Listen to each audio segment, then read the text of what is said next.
একদিন সকালে গুল্লু আর সোনা দুজনে মিলে ঘুরতে বেরোলো। সবুজ জঙ্গলের ভেতর দিয়ে হাঁটতে হাঁটতে দুজনেই খুব খুশি। পাখিলা ডাকছে, হালকা বাতাস বইছে, সব মিলিয়ে দিনটা ছিল একদম পারফেক্ট। হাঁটতে হাঁটতে হঠাৎ সোনার চোখে পড়ল একটা ডাব।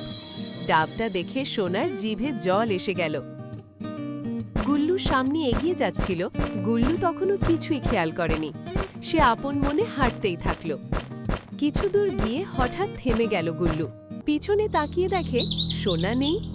গুল্লু বুকটা ধক করে উঠল। সে একটু ভয় পেয়ে গেল, তাড়াতাড়ি করে পেছনে ফিরল আর চারদিকে তাকাতে লাগল।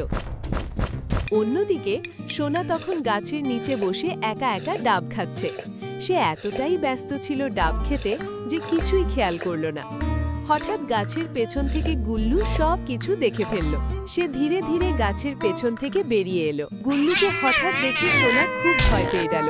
গুল্লু বলল, এই নে খা একা। সোনা বলল, এই তুই পালাও, আর দৌড়ে গিয়ে গাছে উঠে পড়ল। সোনা গাছের ডাল ধরে কাঁপতে কাঁপতে বলল, ভুল হয়ে গেছে গুল্লু, আমাকে ক্ষমা করে দে। গুল্লু একটু গম্ভীর হয়ে বলল, আগেই তুই নিচে নাম, কান ধরে উঠবস কর, তারপর সব ঠিক হবে।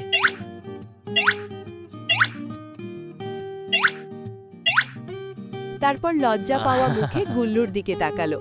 গুল্লু তখন হাসল, রাগটা আর থাকলো না। দুজনেই আবার বন্ধু হয়ে গেল।